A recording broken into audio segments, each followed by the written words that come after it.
Welcome to the Model Health Show. This is fitness and nutrition expert Shawn Stevenson here with my co-host and producer of the Model Health Show, the one and only Jade Harrell. What's up, Jade? What's up, Shawn? How are you today? Today, I am amazerific. Amazerific, huh? Amazerific. All right, tell me about it. Break it down for me. Well, you know, it's pretty simple. Amazing and terrific. And that came from one of your Instagram followers who shouted me out on your page. Would you look at that? Would you just look at it? I like that. It's trickling down. It is. Your little words that you make up. I made up a word to explain the words. Okay. It's called word smurping. Word smurping. Yes. Okay. Smashing, matching, merging words together. Got it. Word smurping. I like that. Reminds me of the Smurfs for some reason. I thought that Three too. apples high. There was good. That was Papa's. good. But why was there only one girl? You know, have you ever thought about that, Smurfette? It's just, yeah. We are able to multitask, I'll say. Our guest today could probably speak on that. Oh, my goodness. For sure. Right. I'm pretty sure he had a theory why there's only one female Smurf in the Smurfs. Necessary. But shout out to Gargamel. Oh, man. The worst villain name ever. And all his little schemes. Anyways, but everybody, thank you so much for tuning into the show today. We've got an incredible guest and an incredible show topic. Very, very important and timely today. We're going to be talking about attention deficit disorder and hyperactivity disorder. Fantastic. And this is something that I would see clinically over the years. And I've seen a lot of great stories, and I've seen some stories that really broke my heart. And it's something that we need to get educated about. And plus, what about the adult implications? Exactly. You know, what happens when, a child grows up with this condition and becomes an adult? Then what? Does it just go away? Or can this be something that develops later in life?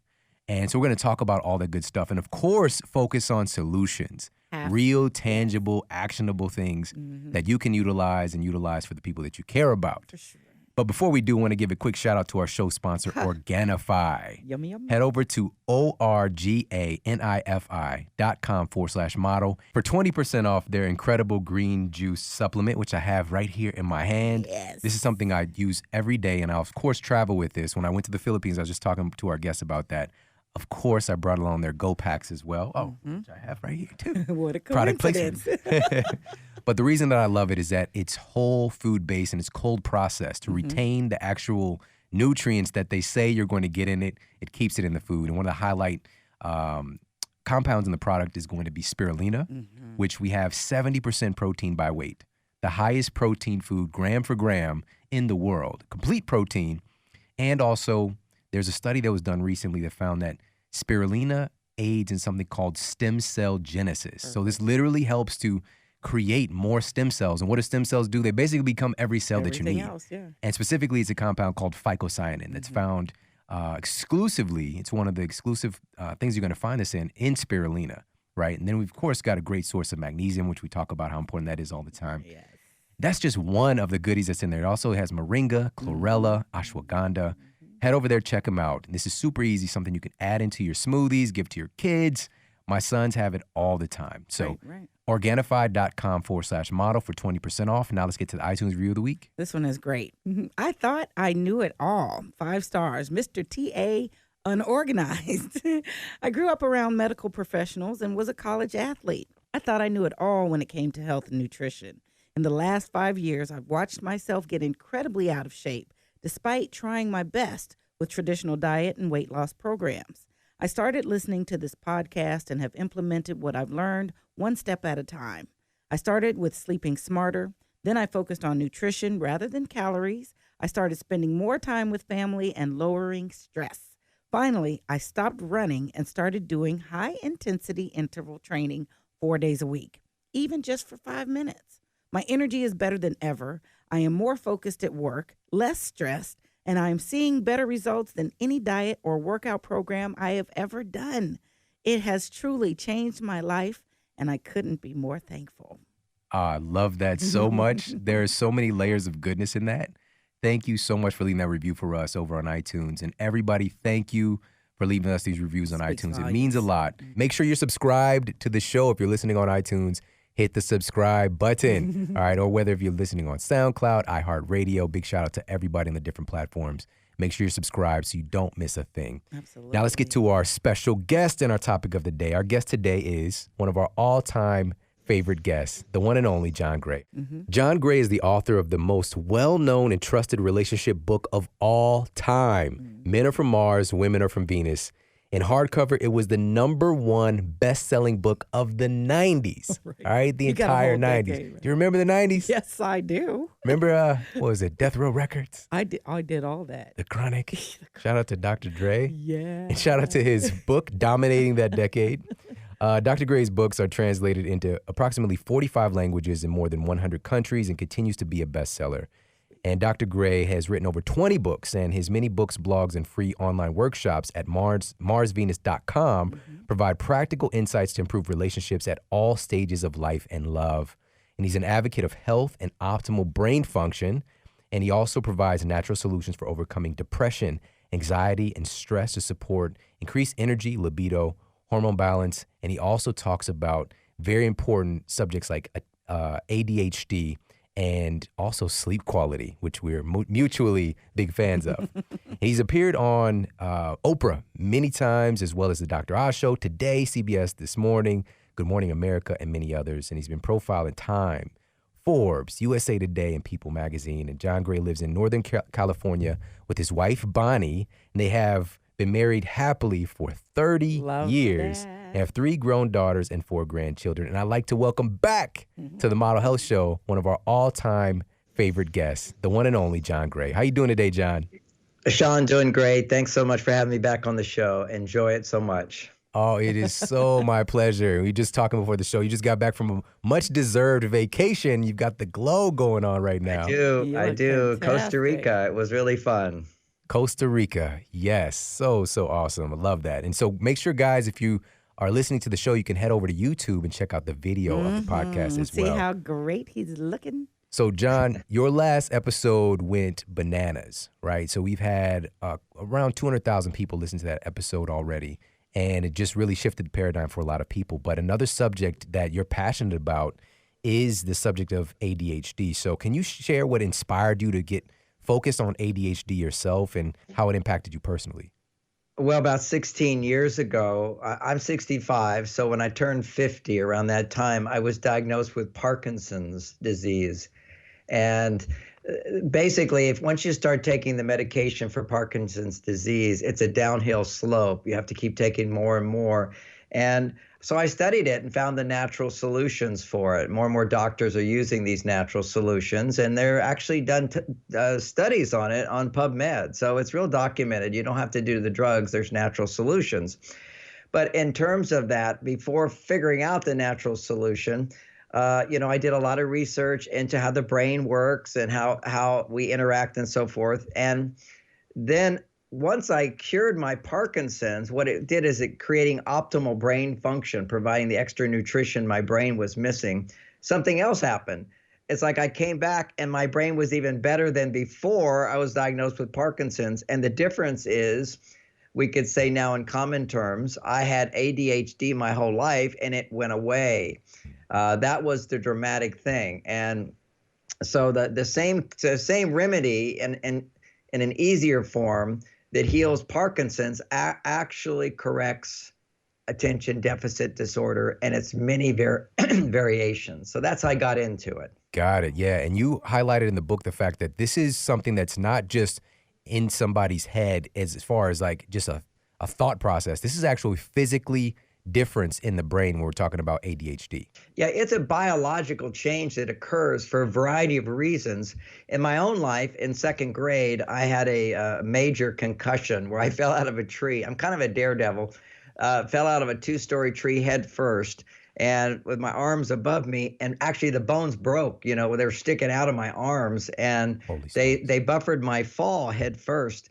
Doctor said if my head had been perfect, angled in the slightest way, I would have snapped my neck and died. So it was a bit of a miracle, but it did leave a concussion. And so the symptoms of that are now one of the classical symptoms of ADHD is that, my mother would have to pour water on me to get out of bed in the morning. It's this sense of waiting to the last minute till you have to do something. Yeah, see, ADHD is kind of a condition of dopamine function, and it has a lot of variations. But for me, it showed up as kind of having to have the emergency happen before I was motivated to do something, because dopamine is the motivating brain chemical. Right. And we see that a lot as one of the symptoms. And it also inhibited my ability to comprehend, to like read something and just have it stick. I could be reading a few pages and you say, what are you reading? And I'd forget right away. Or, ask me what TV show I'm watching at a commercial break, and I might even forget. It's that ability to hold on to information unless that information is completely absorbing and interesting, kind of like a video game. You can go deep into a video game, but if somebody's talking to you, you get bored really easily. So that was kind of the some of the symptoms for me. And all of that went away. And of course, I, as a teacher of relationships, said this is something everybody needs to know, because in my marriage with my wife, she'd be talking and I'd be thinking about emergency things like problems at work. And, she's just talking about her life. And that was boring to me. Now it's completely different. Things that were typically boring or not that interesting are interesting and grabs my attention. And so I don't have to like focus on just the most interesting, stimulating, or emergency type things, but I can relax. And I started to enjoy reading books. I started to enjoy, talking with my wife and my children. These things didn't make me tired or bored. And reading, I used to just fall asleep reading. It was just, I didn't have enough dopamine in my brain to keep absorbing the information. So those were some of the changes for me. Wow. So this already answers the question, can ADHD be something that adults experience? And it's pretty clear right there. Oh yeah. But so you'll have, people compensate. See, what happens is once you have ADD, the great thing is it can be healed. It's a condition in the brain. But when people don't heal it, as you mature, you compensate. Right, yes. So basically, a child will be restless in their seat. That's one form of ADHD, is that you're hyper in the seat. Well, later in life, you can sit down in a seat, but your brain is going to stay really, really busy, and you can't relax. You can't, you just sort of be easy. You find yourself busy, busy, busy all the time, which really what's happening is you're missing out on peacefulness and relaxation and just a simple happiness of life. A lot of that is lost. One of the most dramatic aspects of seeing how people's brains have changed is if you watch a movie from the 1930s, these big black and white movies, they're so slow and they're just the most boring movies ever for us today. We're like the MTV generation. I remember when that came in, fast stimulation. We need that newness, which stimulates dopamine.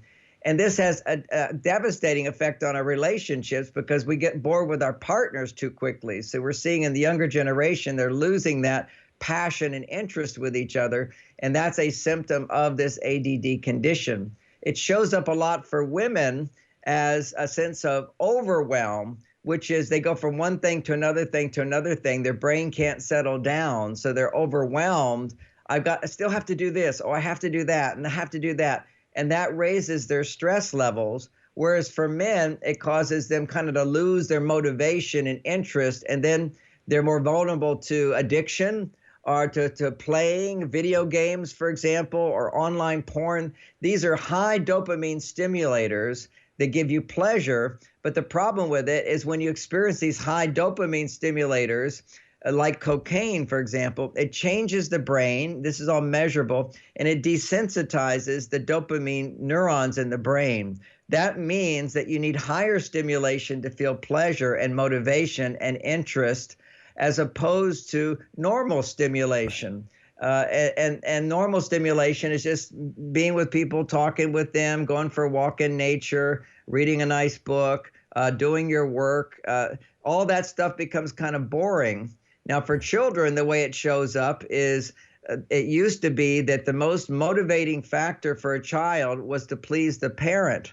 Now parents have lost their power over their children. They have to bribe their kids with sugar, which stimulates dopamine, or with time on the video games or time on the computer. They say, okay, if you do your homework, then you get to play on the computer. Or if you eat your vegetables, then you get a dessert. That's what motivates the kids rather than just parental approval. because, we all deep inside want our parents to love us and approve of us. It's, Right. Evolutionary wise, that's why children could survive, is their parents were, loved the child, wanted to take care of the child, and the child could grow up in that safety net. Well, what's happening is that instinct gets overshadowed, rewired to, instead of wanting to please my parents, I want the pleasure from playing a video game or porn or I used to be like make good grades and work hard and so forth. Those things produce lower levels of dopamine than these stimulants like sugar and dessert, etc. You know what? That is highlighting what you talk about in the book. You talk about ADHD, and there's 4 temperaments behind that and the different character traits that can follow this. And I want to point something out. When we talked earlier about this being something that's actually a physical change in the brain, and one of our other favorite guests is Dr. Daniel Amen, who's done all of these wonderful brain imaging scans. And looking at, we have to understand that this blanket statement or blanket term that we use, ADHD, there's different forms of that. And it depends on which part of the brain is being affected. It can be from trauma, like he talked about. This can be from deficiencies. It could be from environmental toxin exposure, which you talk about so beautifully in the book, and which we got to talk about today.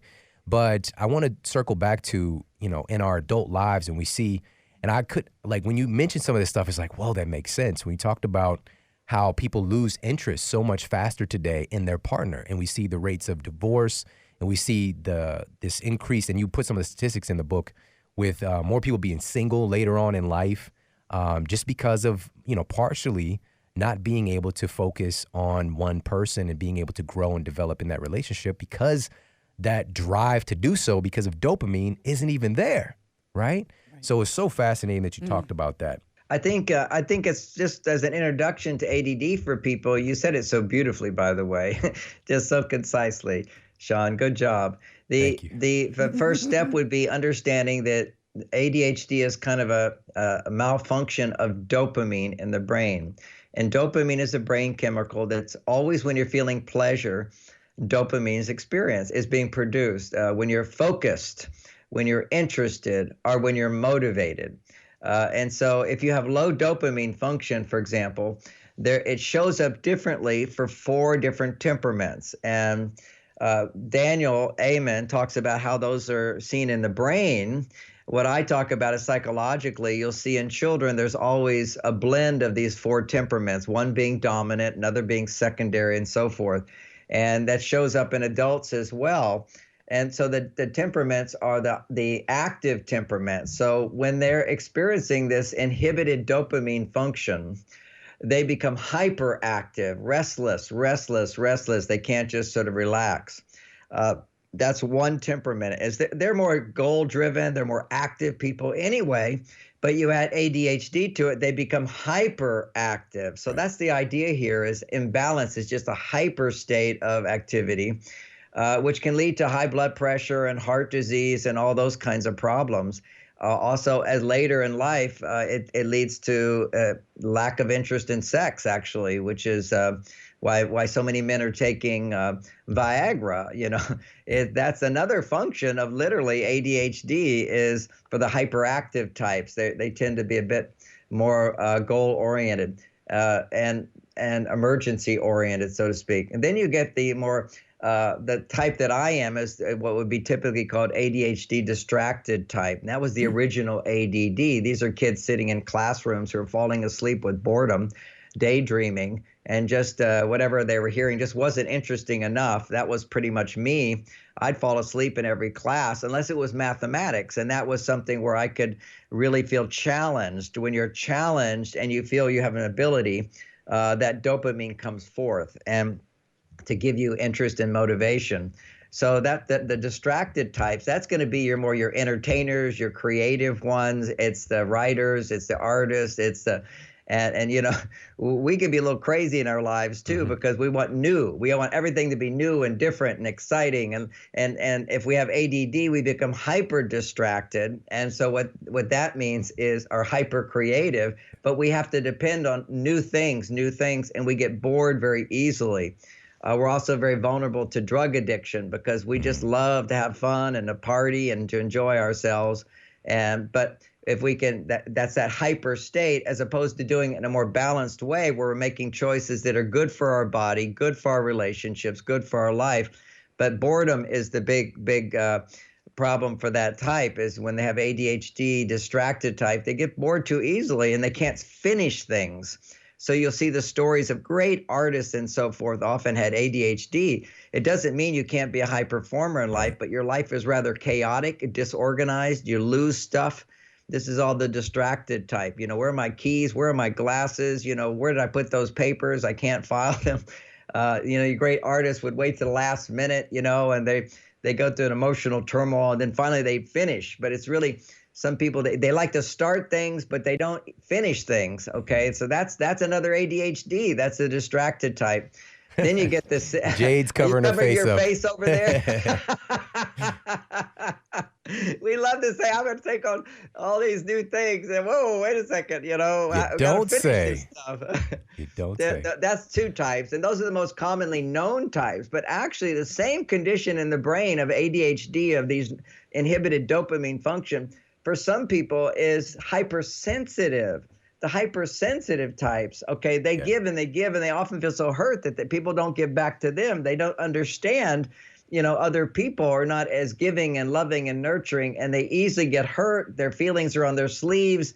For them, they're hypersensitive to the environment. They literally have thinner cells, and they're affected by toxicity more. They have more vulnerability to digestive issues, you know, which today is becoming a big deal for all of us. Yeah. These are going to be more affected by it. They're going to be affected more by Wi-Fi even and EMFs. You know, one of my nieces was an artist and hypersensitive, and she was on her phone all the time, and she got a brain tumor in there and died. And this is happening more and more. Everybody's got to be careful. The hypersensitives, you know, the smell of detergents, the chemicals, they're just way more affected by it all. They're more vulnerable to allergies as well, sensitivities.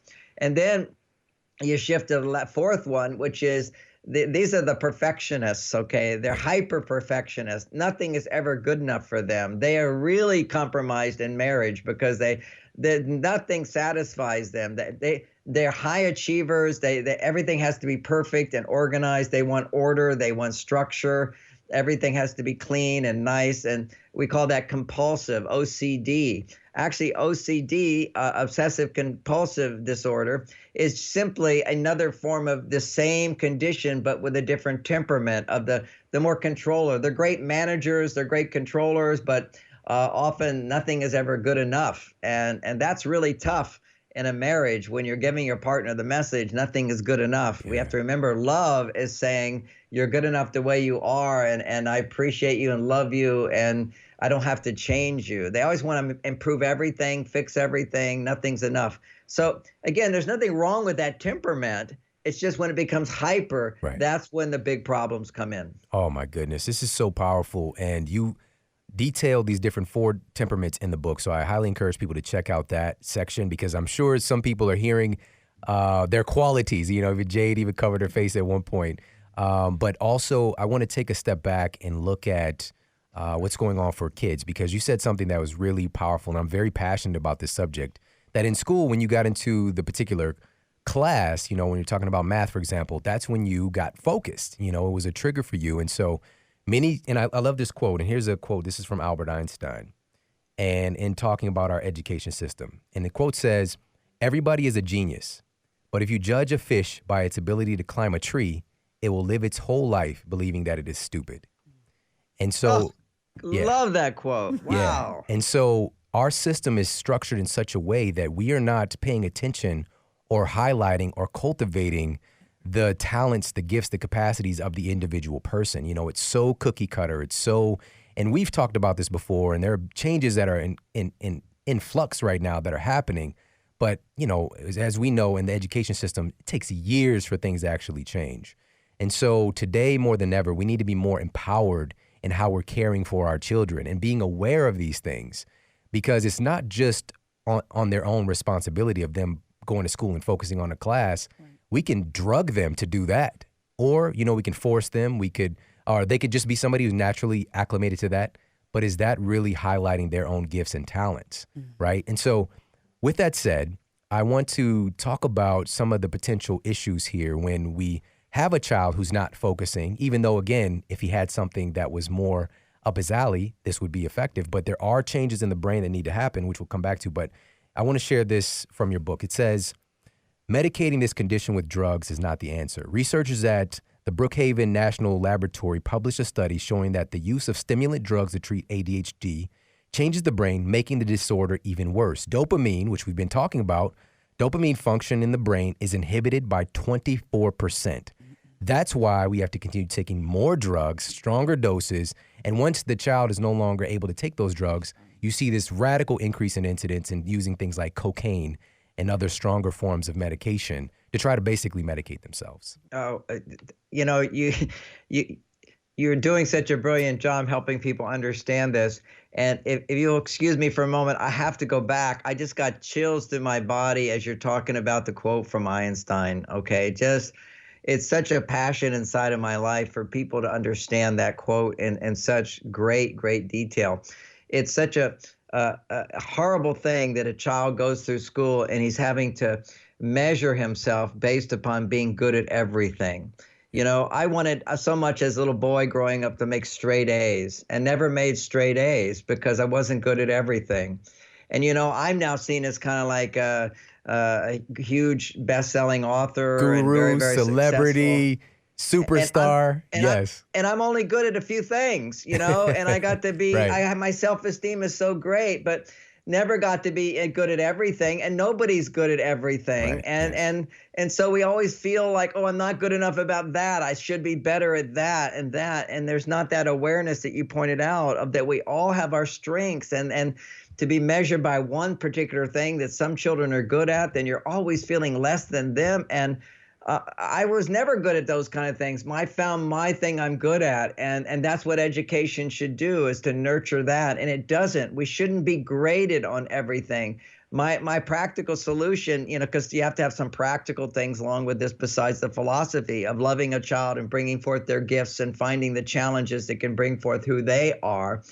But we do need some kind of measurements and so forth. So I'm not against grades once kids get to like 13 years old. And then they should be like in college where you pick 3 subjects out of 6 or 7 that you get graded on. And those are the ones that you love. And the other ones is just so you can get exposure and maybe discover that you're good at something you're interested because you don't know. But we should only be graded on a few things, and we shouldn't be graded till we're 13. There's a hormonal change that occurs at 13, puberty, where we're able to begin self-reflection and recognize that we aren't exactly the same as what we do. If I did, as a child gets a C, then I'm a C, as opposed to, well, what I did is a C and it's average, but what I did over here is exceptional. Every child needs that boost, and that's the natural boost that occurs with that stimulates dopamine. Is when you feel you're good at something, you're confident at something, and you have support to achieve that goal. Today, really quickly, we're seeing that it's not just the children that are causing this epidemic of, and you shared some of the statistics in the book, looking at this epidemic increase in ADHD, but it's also us. It's us as parents and being distracted ourselves. Yeah. Oh. And this is so important because as kids are growing and evolving and we are not paying attention to their individual needs, one of the first things that we're going to go to is there's something wrong with my kid. Mm-hmm. And following the advice of well-meaning physicians to, help them so that they can succeed by giving them a medication. And this can set us on the wrong track when we have to take a more global perspective here. And I got to share this. Please. One of the most unnatural things for a 6-year-old kid to do is to sit down all day. Mm-hmm. All right. So we're taking somebody whose life has been built on play and freedom, and now it's time to get serious. You need to color inside the lines, right? And so now we're putting into hours and hours a day of you sitting down and trying to do this rote memorization process and not really even learning and activating the full capacity of like whole brain learning. Yeah. So we're really focusing on just one side of the brain, analytical, following the rules type things. Mm-hmm. And again, if you look at the results though, we're falling behind, if you look at the results as compared to some other nations. Absolutely. So what I want to just encourage us to do before, and again, medication, everything is still an option, but we have to be more vigilant as parents to pay attention to our kids and understand their needs. This is very unnatural for us to just be told to go against our inclination, our normal wishes. Like John, he was up in a tree, right? Yeah. He's getting his, I don't know, Monkey King on, his Tarzan on. And it's just a natural inclination for kids to want to do that. We Yeah. want to encourage that, support that. So our system needs to change because it's what it's leading to is a lot more kids getting medicated. Absolutely. And so I want us to dig a little deeper in that. John, help us to identify what within our children, what their specific need would be and how we can nurture that. Okay, well, that would be okay. Now, more of a psychological thing, and then with ADD, actually, will get to the more biological, physical thing because it is it's like a broken bone. Something happened. We need to know what caused that broken bone. We need to know how to reset that broken bone, and we need to give it a chance to heal. That's one aspect. Now, there's the other aspect that let's just take all of the broken bone off the table. Let's imagine there's no broken bone, there's no ADHD condition in the brain. We still have a failed education system that's not supporting our children. And we also, as parents, don't understand how to take care of our children due to our own ADD lives, which we're so busy. And I love that you were talking about that. And that basically, and I did write a book on this, it's called Children Are From Heaven. It's kind of a takeoff on men are from Mars, women are from Venus, and children are from heaven, as long as we know how to give them what they need. And again, we come back to those basic temperaments. And I do talk about it in Staying Focused. This book, The Basic Temperaments, children need different things. You get the child who tends to be hyperactive. They need to feel that they are being appreciated and acknowledged for what they can do. So you give them jobs to do. They're the little ones that want to be policemen and they want to be firemen and they want to be astronauts and they need projects where they're good at it. You know, one of the world famous bowlers was asked, how do you throw a strike every time? And he said, you know, when I was a kid, my dad owned the bowling alley and we didn't have the gutters at that time or the machines. So he would set up the pins. I would roll the bowl down at 6 years old and it would go off to the side and my dad would move 2 of the pins. So I always hit something. I always got a chance of being successful. Now take that as a metaphor of our job as parents is to create situations that challenge our children, but also create an opportunity for them to feel successful. You know, the way children were managed in the past is you shouldn't do that, you're bad, you're not good. We need to shift that and create opportunities for children to feel pride and successful in what they do and what they can accomplish and what they can achieve, as opposed to being focused on what they're not doing. Keep giving them things they can do and let the challenge increase as they can do more and more. And that's a challenging task for a parent as well. So that's for the hyperactive types. The hypersensitive types, achievement and accomplishment is not as important. What's important is their internal world. They know themselves by how you know them. It's like they need to be felt. They need to be understood. They need to talk more. They need to communicate more. They need a parent that go, oh, you're happy about that, aren't you? Or, oh, that makes you sad, doesn't it? Oh, that's so disappointing for you. Oh, you love to go and do this. They need someone to see into them, and then they can see into themselves. So growing up is a process for a child as learning who they are.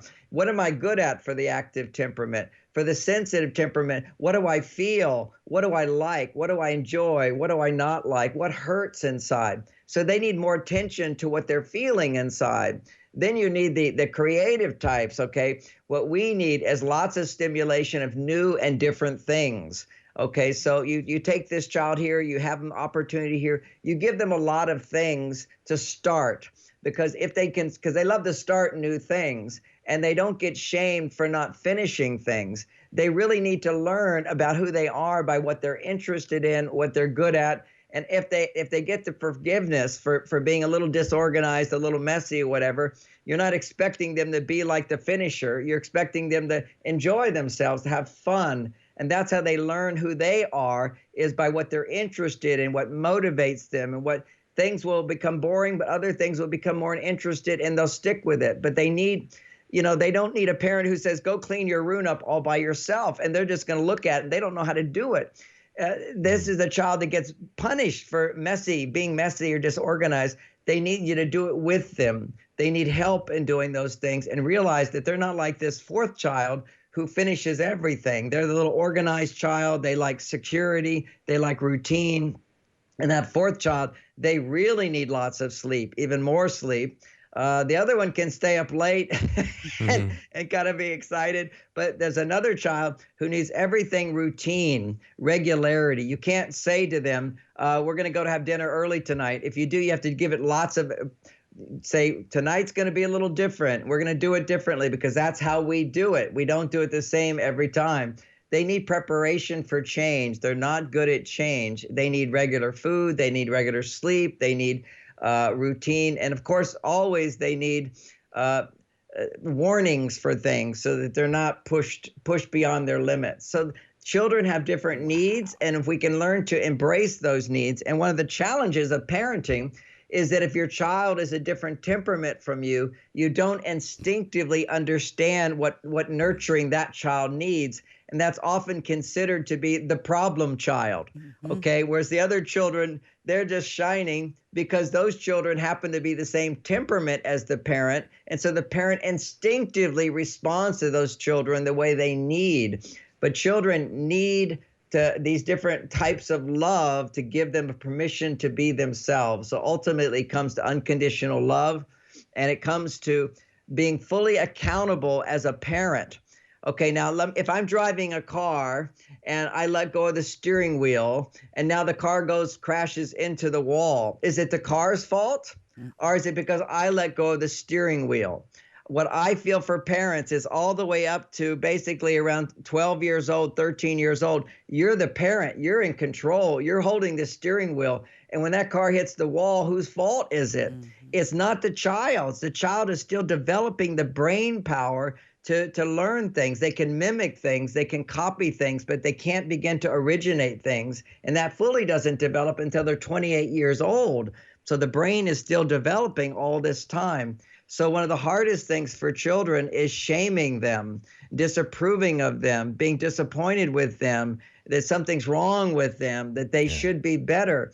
All that does is just dampen the sunshine of their soul. It just gets knocked down. Happens to all of us to different degrees because our parents never learned to unconditionally love themselves, so that when you put your best foot forward, it's always good enough. And that's trying. Trying is good enough. And I'm with you every step of the way.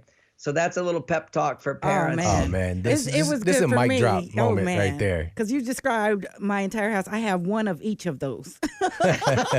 So I don't know how we're going to steer 4 different wheels, but we're going to use this as a guide. And that key thing you said about forgiveness was so powerful, to include that in, well, if that's not where they are, then forgive them and they can go on through that. If that's the perspective you have to get. Maybe it's messy. Maybe it's bumpy. Maybe it even has an impact. Yeah. But that forgiveness and that grace that Shawn always talks about is so key. You know, you did mention that these different temperaments, these are actually good. It's when it becomes the hyperactive component of it, you know, because we need this variety in humanity to keep us going and growing.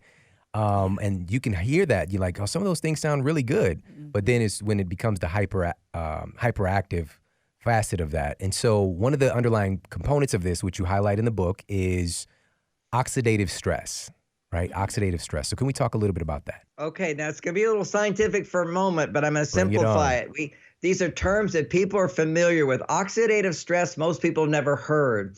But any disease or hurt, any injury to the body, basically, when I'm talking about inhibited dopamine function, the cause of it is oxidative stress. There's 150,000 studies on PubMed talking about oxidative stress causing almost every disease condition in the brain and the body and the heart and the muscles and the blood sugar, all of that.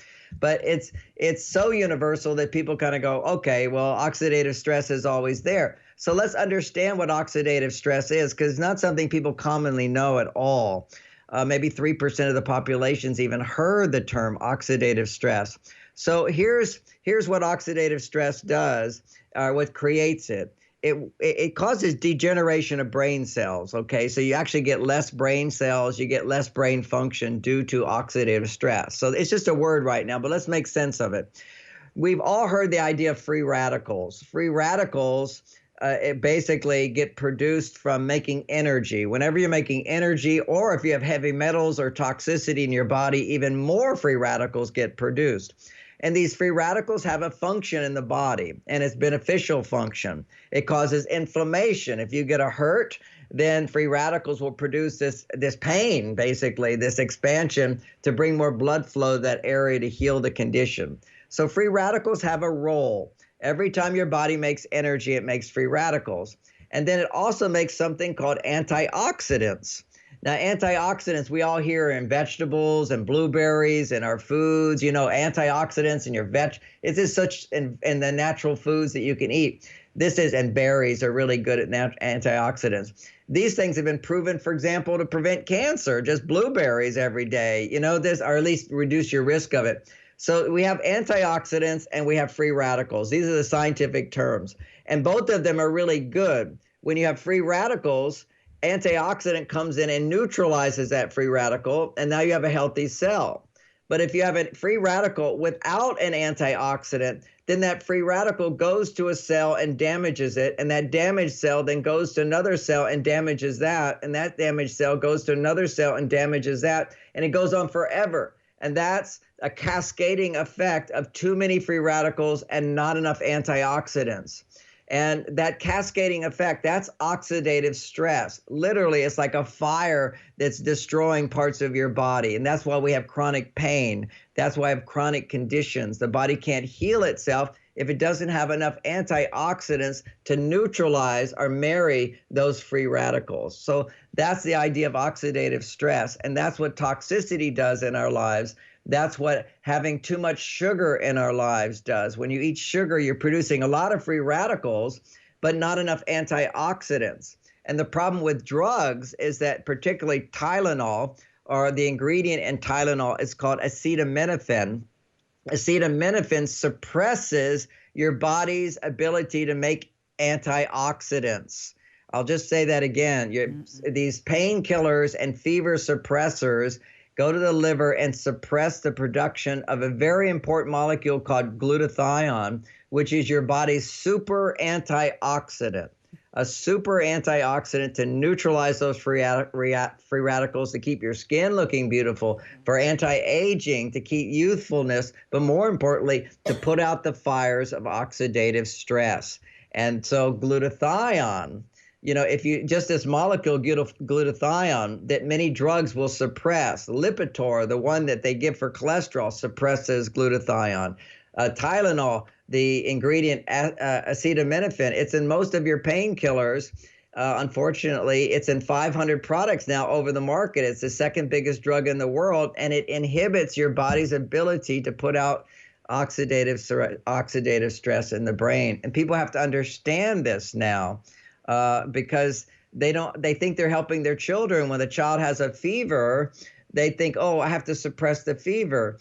And most doctors don't know, although finally it is now the first line of defense. Doctors are being told, the research is there, that a child can have a fever up to 105 degrees without ever any injury. Never has injury occurred to the brain when a fever was running. What a fever is your body's it goes into a secondary state of increasing glutathione production in the body. It's a special state of healing. And children who have fevers afterwards, if you don't suppress it, will actually have mental advancement. They'll have improved social skills. They'll have better intelligence skills, academic skills. They go through a leap in growth when they have a fever. And this is proven. There's studies to show this, and there's studies that show that never has a fever caused damage. It's uncomfortable for a child, but we need to be with the child at those times, comfort the child, but not try to suppress the fever. And they're going through a healing crisis of increasing the glutathione to help neutralize the free radicals, to stop the oxidative stress so the brain doesn't degenerate. And, this oxidative stress, it continues your whole life. It doesn't get put out until you get the more glutathione. That's why 1 out of 6 women over 60 years old now has dementia. 1 out of 2 people over 80 have Alzheimer's, which is just a curse. It's just a horrible situation. This is all due to, and nobody questions this, oxidative stress in the brain. But because everything has to do with oxidative stress, it's not really discussed as the cause, because then they look at, okay, what caused the oxidative stress? And that's a legitimate concern. And that's part of this book, is what are all the different causes of oxidative stress? And another way of putting that is, what are all the different causes that inhibit your body's ability to make antioxidants in order to put out the oxidative stress? Wow. This should be really eye-opening on multiple levels, and even something as tied into our culture as Tylenol, and understanding that there are some serious ramifications with something that we take for granted, right? And also, when we talk about this, the fevers, and even using, and you highlight this in the book, which I had never seen before. I know a lot about cold thermogenesis and, the benefits of infrared saunas, heat shock proteins, but using it as therapy for conditions like ADHD and even autism, and seeing improvements by exposing kids to hot water treatments. I couldn't believe it. And all this research is here in the book as well. So understanding the bigger picture again, that, when we're talking about an issue like a fever, what is the body's innate ability? And what is it doing when we do have a fever induce? Why just jump to giving our child a drug, right? This is part of parenting, and it's part of our design and our need today to be a little bit more patient and attentive. Even though, again, like, we're in the busiest times ever. It's the time of greatest distraction. Right. But this is something that we need to start paying more attention to. And I want to share this with you as well.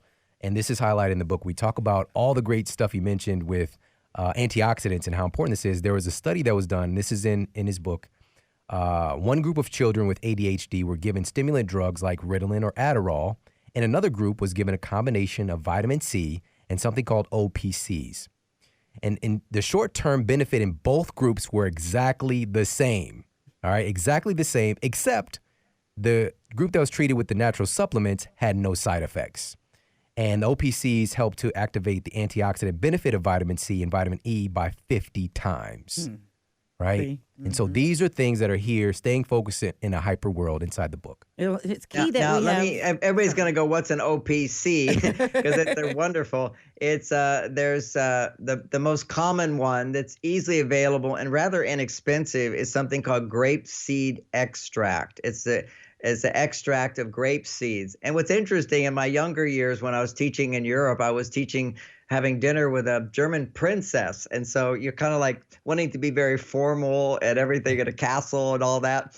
And she was eating grapes and she was chewing the grape seeds. It was so noisy. But they do that in Germany. They actually chew the grape seeds, and it makes your brain smarter. Because it's a super, super antioxidant, is the grape seeds. So they have supplements that you can buy, which are grape seed extracts. Also, all of your berries do have these OCPs in them. There's various supplements. One is my favorite, called Potential. And it has, a multivitamin, which I think everybody needs a good multivitamin. But half of the capsules are also these OCPs from various berries.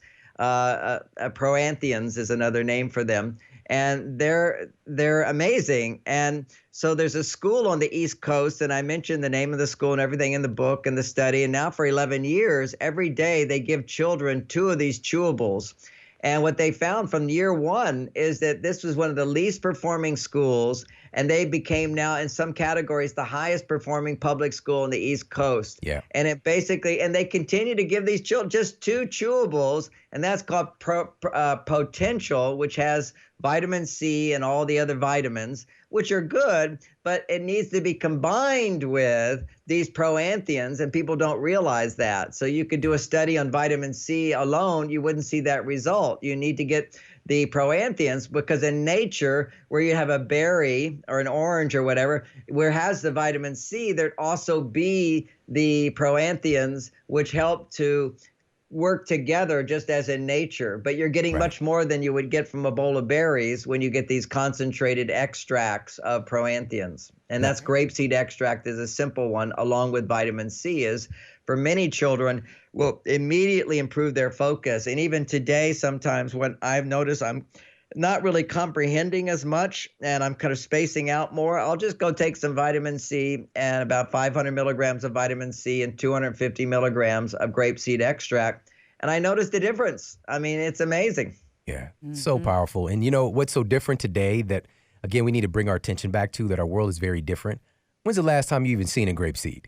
Right? We've got all of these seedless grapes, and we don't want the trouble, right? We want seedless watermelon, seedless grapes, and these things have been hybridized and changed, genetic manipulation, so that they are not carrying seeds. And by the way, seeds are the reproductive parts of the plant. So it literally, we're eating infertile food, and you are what you eat, right? So we want to be more mindful of that. And basically, without the seeds, it gives us more of a easy access to get us a sugar bomb, right? There's no work involved. And also, when he's talking about eating grapes with the princess, you know, that again shows how big time John Gray is. You know, I've never eaten grapes with the princess. That sounds like a scene from Aladdin or something. I haven't eaten grapes with anybody. And so, right.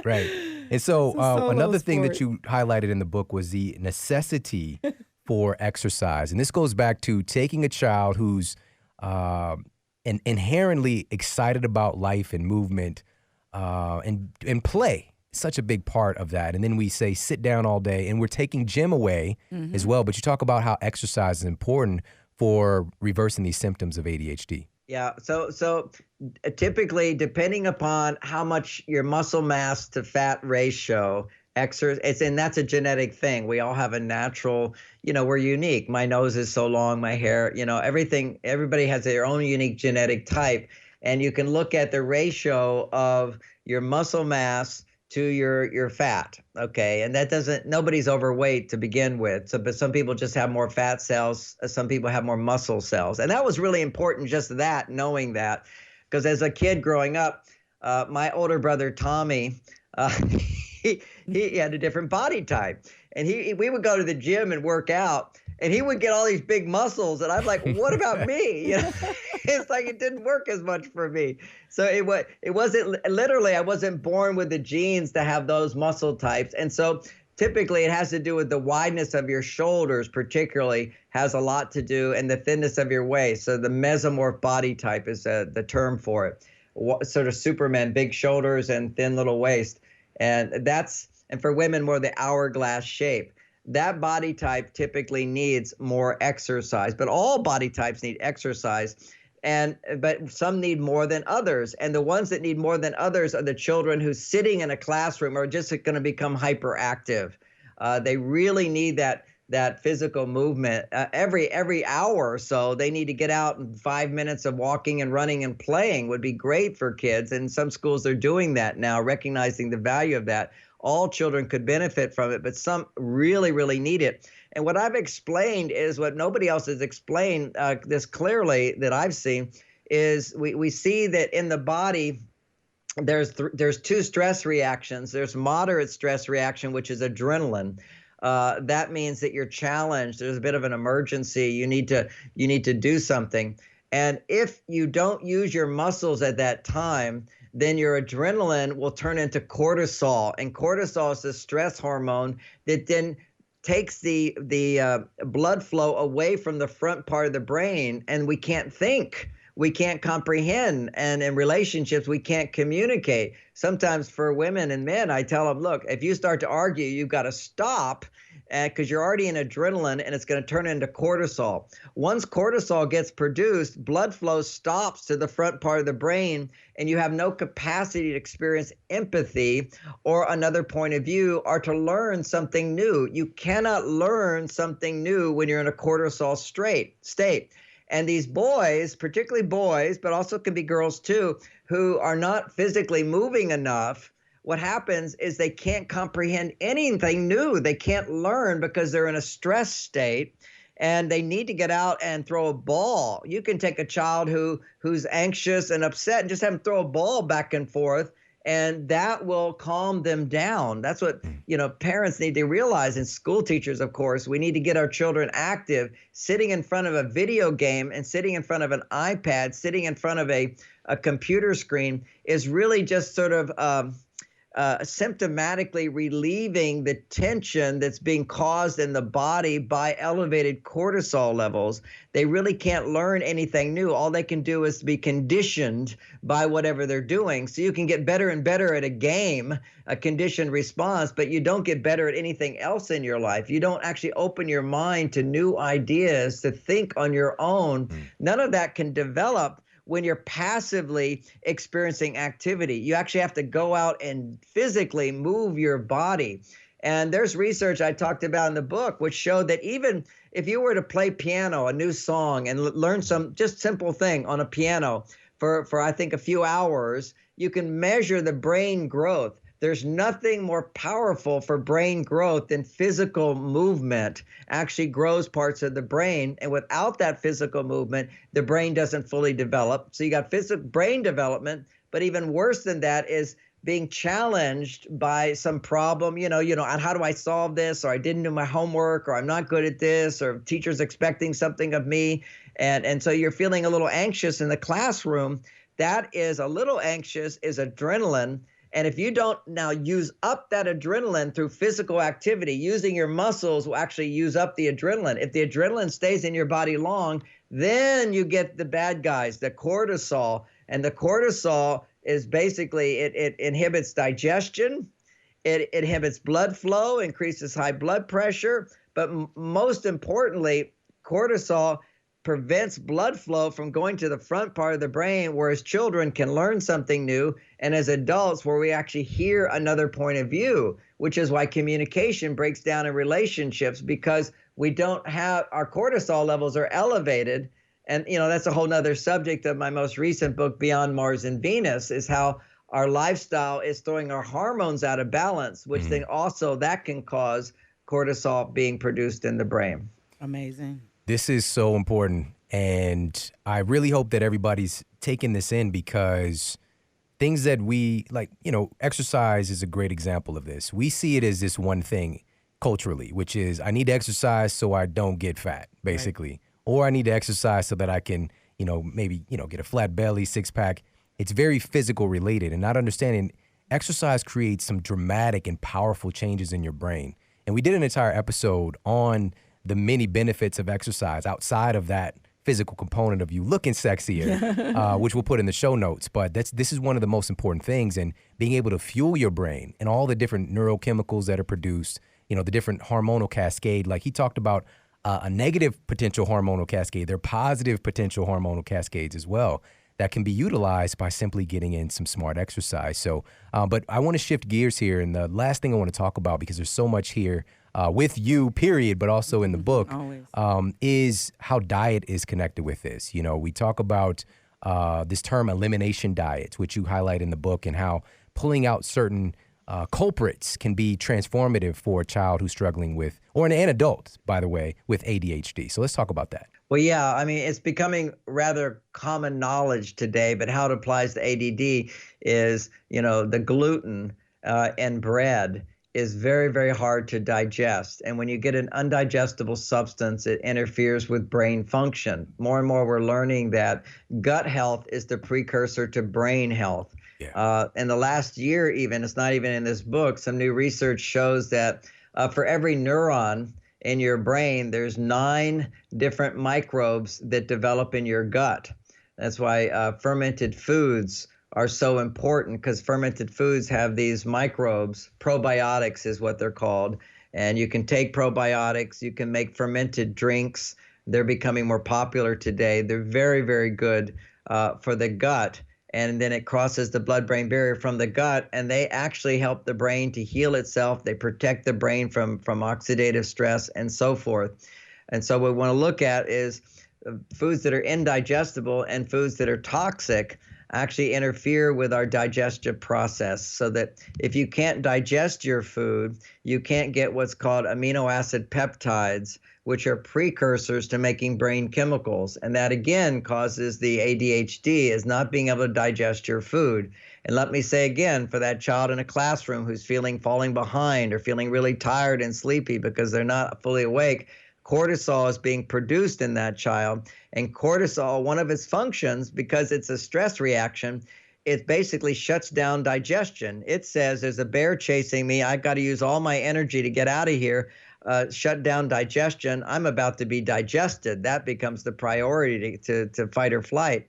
And so digestion shuts down when you're under stress. So this is, once again, one of the big challenges. If you can't digest your proteins, you can't make the brain chemicals that your brain requires.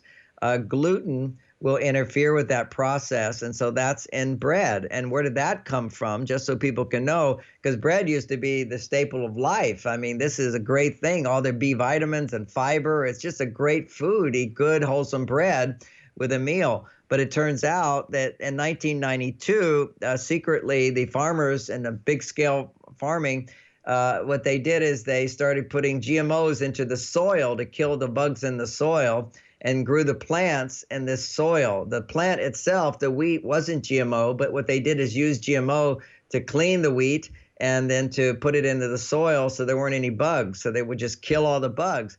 But that GMO gets into the plant, and the GMO gets into the plant, and the plant then brings that GMO into our body and starts killing the good bacteria in the gut, causing inflammation in our gut. And, why are GMOs legal even? Is because the research showed that GMOs, genetically altered plants, it doesn't actually kill human cells, but it does kill non-human cells. It kills the bacteria, the probiotics in the body. And for every cell, there's at least 9 probiotics for it to function. We work in synergy with these probiotics throughout our body. So the wheat is highly indigestible. And so just that, taking wheat out of the body of some children can cause dramatic brain improvements. Another is dairy. Dairy, when it's pasteurized, is also indigestible and doesn't have the benefits of raw milk. Now, raw milk's not legal, so I'm not recommending raw milk anymore. In some states it is, but for most people you can't get it. So you basically want to go, if you like the dairy products, because they're really good for the brain, you go for the non-pasteurized yogurts. So you can make your own yogurt at home. You can learn how to do that. So you get the pasteurized dairy, and then you make the yogurt, because the bacteria go and they eat the milk and they produce something which is a fermented product. So fermented foods are really, really good. You bring back life to it, so to speak. And so that's another one, is once you pasteurize dairy, it becomes indigestible to the body. Now, they did a study with cats. People need to know this. Now, we're not cats, so you can't say this is happening to humans, but it did happen to cats. So I want to tell this story. One group of cats, you feed them pasteurized milk, and the other you feed raw milk. And cats can live on just milk, right? And then, they lap it up, and that's their food. Then the next generation of cats who drank the pasteurized milk were more sickly. And the third generation were even more sickly. The raw milk cats were just doing fine, but there wasn't a fourth generation of sickly cats. Literally, they became infertile. Yeah. Now, we're seeing infertility all over the place now. It's very common. Over 30 to 40% of women now are not able to give birth without the help of some kind of drug, injection, manipulation of the doctor helping them have a baby. So infertility is massively on the rise today. And one of the contributing factors to that would be pasteurized milk. So that's an aspect of what we need to look at. Another major aspect is our high sugar content in the foods we eat. Now, Coca-Cola, most people don't know, is the same amount of sugar as a glass of orange juice. That's what it's the standard, 8 ounces, 28 grams of sugar. Most people don't look at that, and they don't know what 28 grams of sugar means. What that means is you just had 7 teaspoons of sugar, 7 teaspoons of sugar. You divide it by 4.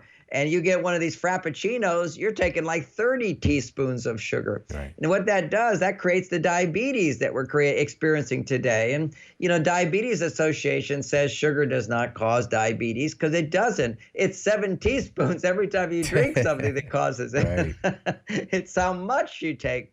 But more importantly, when we look at diet, we're looking at the high carbohydrate content of processed foods, the junk foods, the things you go to when you're feeling stressed. You're wanting to bump your blood sugar up. At those times, when you take the carbohydrates, the processed sugars, the chips and various things, that junk food, comfort food type stuff, ice cream particularly, when you go for that stuff, moderation, I'm not against any of that stuff, but moderation, moderation.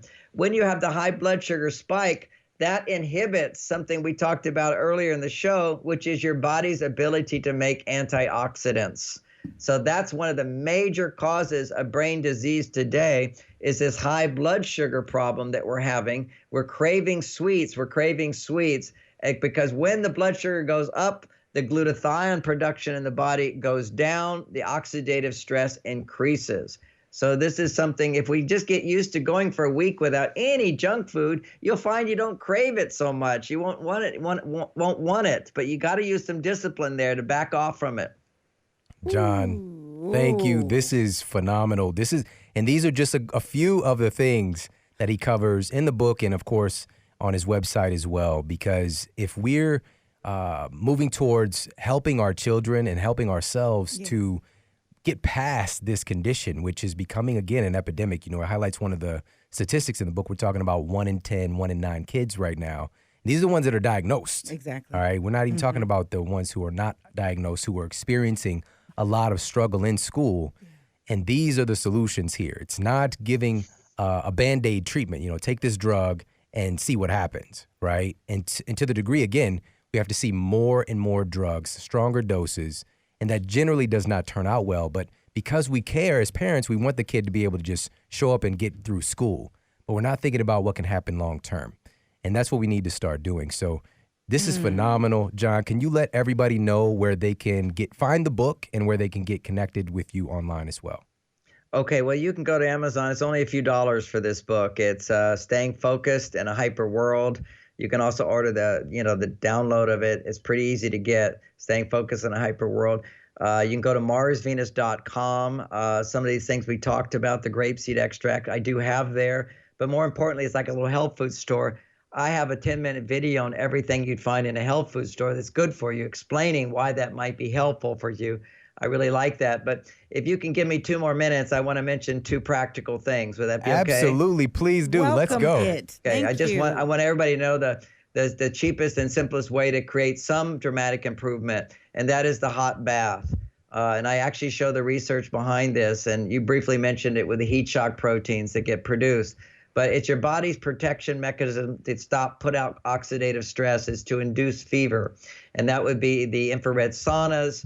It's any kind of cold therapy, but also the easiest is hot water therapy with your child. Read to your child in a hot water bathtub. And basically you start out at the most comfortable hot level and then keep adding hot water. Their body will adjust to it. You get up to 103 degrees. And ideally, if you could do it for a whole hour, you'll change that child's life. Even 30 minutes has shown to take away autistic symptoms to a great degree. But you do it every other day at a minimum.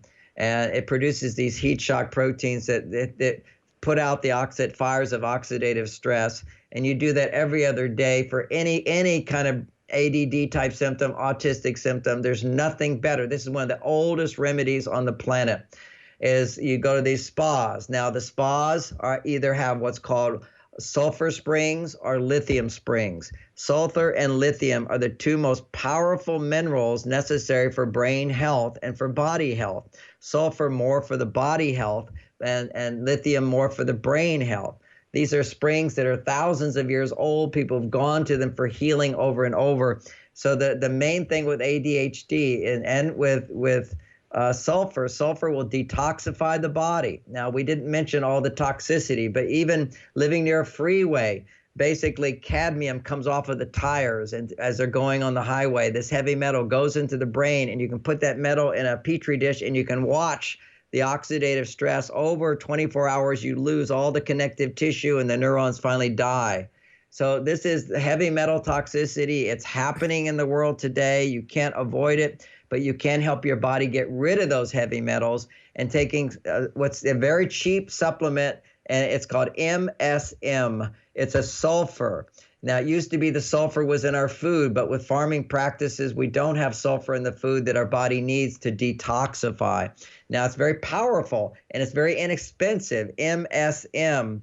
And you don't take the capsules, you take the powder. You get a bag of it, and you take a little bit, and gradually you can build up to like a teaspoon twice a day. but you start with, just the tiniest little bit of an eighth of a teaspoon twice a day in glass, and it's bitter. It's the opposite of our sweet addiction. It's bitter. And you put it in some warm water, it will dissolve. It will detoxify your body. I'm giving you the cheapest, most powerful solutions. This hot water bath. You can put Epsom salt in it for your magnesium. Everybody needs more magnesium. Put a whole cup of magnesium or 2 cups of Epsom salt. It's very cheap. And you get your magnesium in your body that calms the body. These children need calming, they need relaxation, and they need the heat. The heat shock proteins will generate the neural protection and heal the brain, regenerate the brain. A, hot bath. 2, MSM, very cheap if you buy it in the bag, like bulk.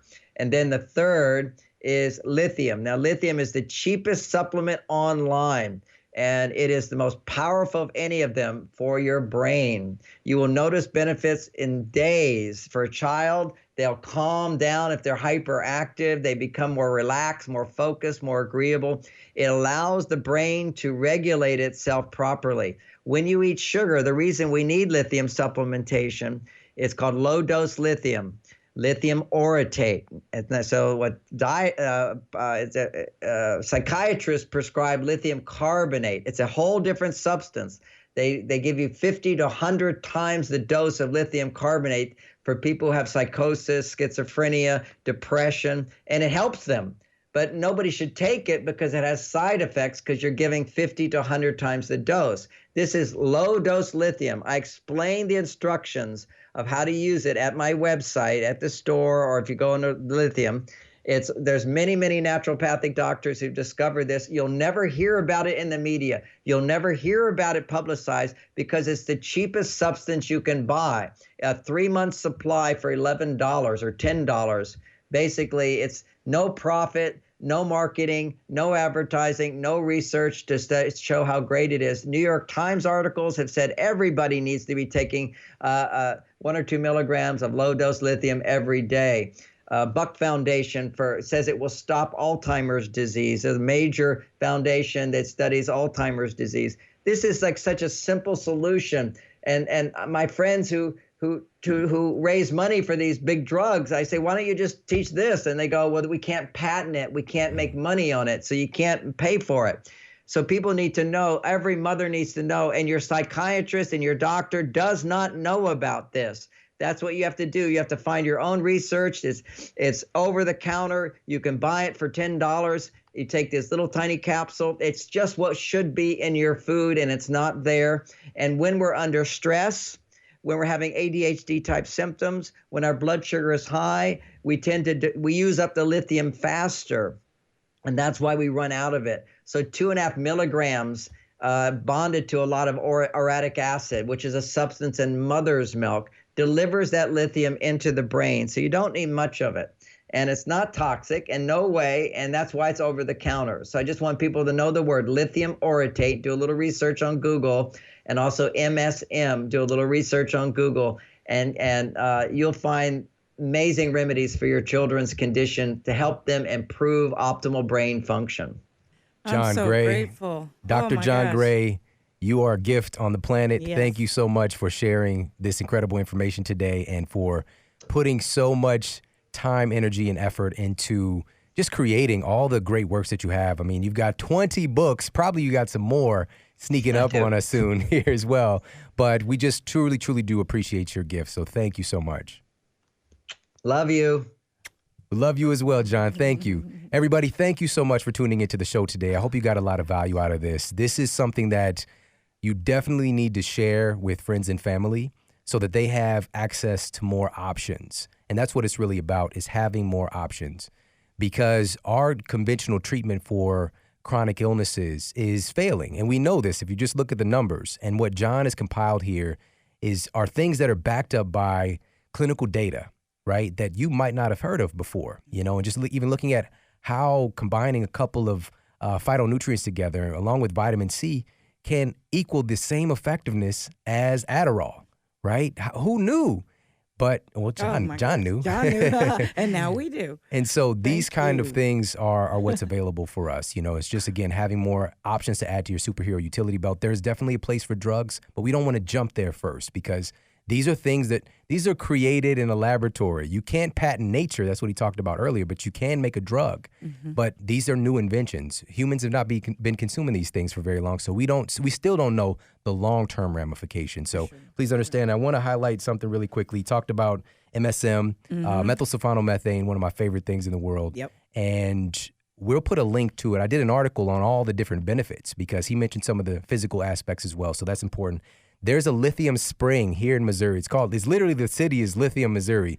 People used to come here, and this was documented like 150 years ago, and then up until the turn of the century, to heal mental disorders. People from all over the world would come to Lithium, Missouri. Now it's just the spring is under this little beaten up gazebo nobody even looks at anymore, you know. And of course, I've been there many times and gathered some water.